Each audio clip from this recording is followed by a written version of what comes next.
This is a WOOBIE, or a US Army Poncho Liner. I've had this one for quite a few years. Usually it's doubled up underneath my hammock and I use it as an underquilt. The only other time I really use it is maybe on a day like today when I'm sat waiting for a brew, it's cold and wet, I can pull this around me. First issued back in 1963 as a lightweight, fast drying alternative to the woolen blanket, the Poncho Liner soon became a firm favourite with military personnel. Over the years, a lot of troops actually modified their Poncho Liners to suit their own needs. And in recent years, one or two companies have started making their own version of the Poncho Liner or WOOBIE out of high-tech materials. And some of these have some excellent features, but they're also quite expensive. In this video, I'll show you how to make a few simple alterations that will turn your Poncho Liner into a super WOOBIE. When it's finished, the compressed Poncho Liner will be not much bigger than a water bottle, but it will be super versatile. You can use it on its own in warm weather as a sleeping bag.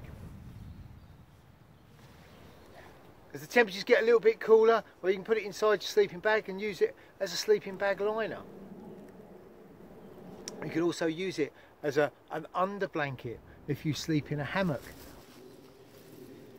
Or you could use it as a complete cocoon system that completely encloses you while you're in your hammock. You can also use it on its own just around camp to replace your warm layer, where you can sit round in the evening and it will keep you toasty warm, giving you way more coverage than your average fleece jacket. And in an emergency, if you've got a waterproof poncho and your Poncho Liner, then you've got a very, very good emergency shelter system. The equipment that you're going to need for this project is fairly simple. You're going to need a domestic sewing machine, a tape measure and a pair of scissors. As far as materials go, you're going to need a Poncho Liner. If you're going to get one in the UK, talk to Kev down at Endicott's down in Exeter. They have quite a good stock of Poncho Liners in various grades, from super grade down to, I think it's grade 2s, and I think they start at about £25 and go downwards from there. You're also going to need 1 metre of 150 centimetre wide micro fleece, 1 metre of parasilk, again about 140 centimetres wide, 2 zips, one 150 centimetres long and one 50 centimetres long, and both open-ended zips,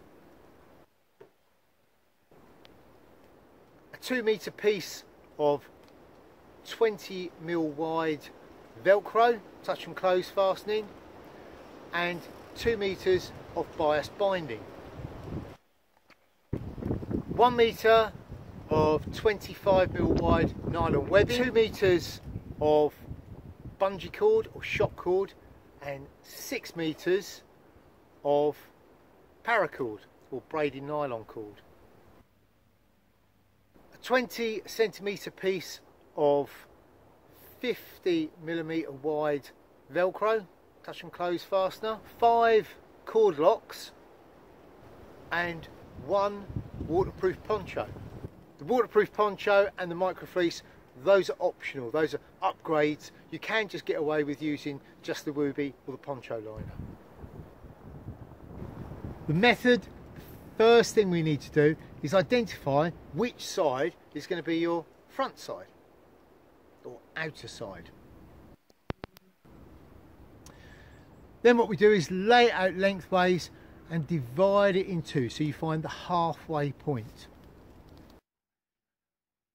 At this halfway point, you're going to cut a 40 centimetre long cut in the centre of your Poncho Liner.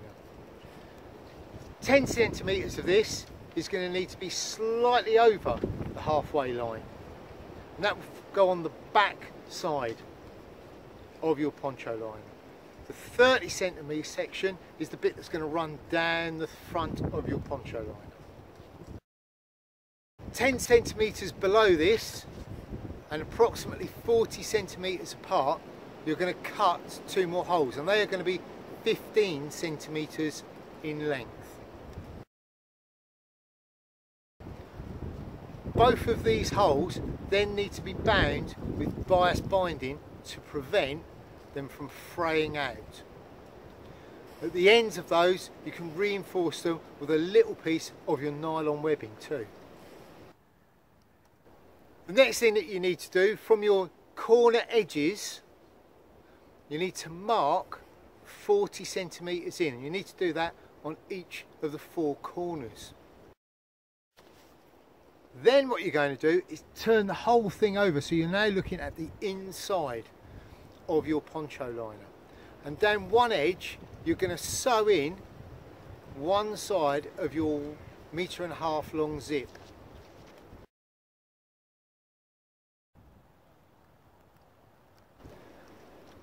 With that done, you're then going to work on the other side and sew in the other half. Now what I did with mine was I put it 10 centimetres back in from the edge, which gives me a little baffle that sits over my zip to help stop some of the heat escaping, and also to give me a little bit of protection from the wind.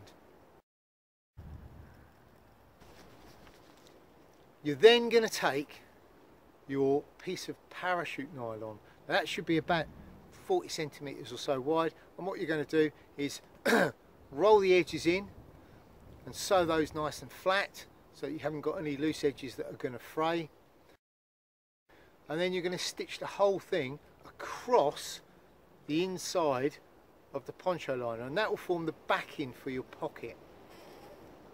You'll sew a line of stitching at the top and a line at the bottom, and then you're going to sew another line approximately 2 centimetres up, and that is for the draw cord that's going to run through the centre. So if you then pass the cord through the middle, and then at one end on the edge sew a little loop in with the paracord, and the other end place a cord lock over the end and tie a little knot into it, and that gives you your waist cord that's going to help you adjust and pull in some of the surplus on the poncho liner. As I said, that forms the backing for your hand warmer pocket. So the 2 little slits that you put in on the front side that run all the way through, those are your hand warmer pockets, and you've now put on the parasilk that forms the back of it. What you'll then need to do is sew in a couple of vertical lines down the sides which will stop stuff falling out of your pockets. The next thing we need to do is turn the whole poncho liner over, and where we mark those 2 40 centimetre marks, one onto each corner, what we need to do is fold over the edge and stitch down to create a small tunnel from the outside edge to where the 40 centimetre mark is, and you'll do that 4 times around the outside. You'll then roll the remainder up and stitch that down so that it also forms a little tube, but you should have 2 gaps on either side. At one end you're going to pass through your paracord, complete with cord locks in the centres, and at the other end you're going to put in the bungee cord. This will allow you to close up the end of the poncho liner. It will also give you your suspension points for when you're using it in conjunction with a hammock. Just below where your chest pocket is on the front side or outside of your poncho liner, you're going to need to put in a small square of nylon webbing. This is stitched over a loop of paracord.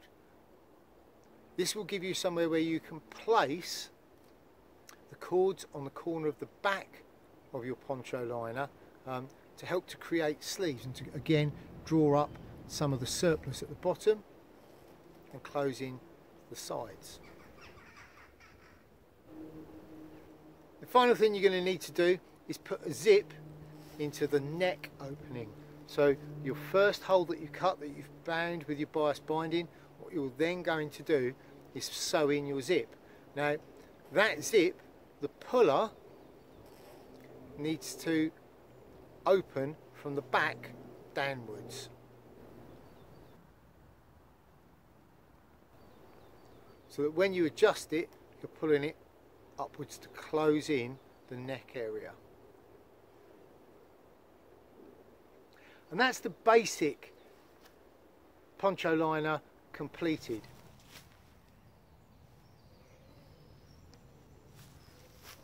Around the inside, you're going to put 2 strips of Velcro, one either side of the zip opening for the neck, and then other ones around the edge of the poncho liner. You then mirror these on the micro fleece. So you cut a hole in the micro fleece that mirrors the size of the one on the poncho liner, and you edge that with Velcro. Down the edges you put in little tabs of Velcro which match the ones on your poncho liner. What this gives you is a winter liner that you can put inside. So if you're expecting really, really cold weather, you can put this extra section of fleece inside, and it really, really does add that extra bit of toasty warmth for when the weather is really quite cold like it is now.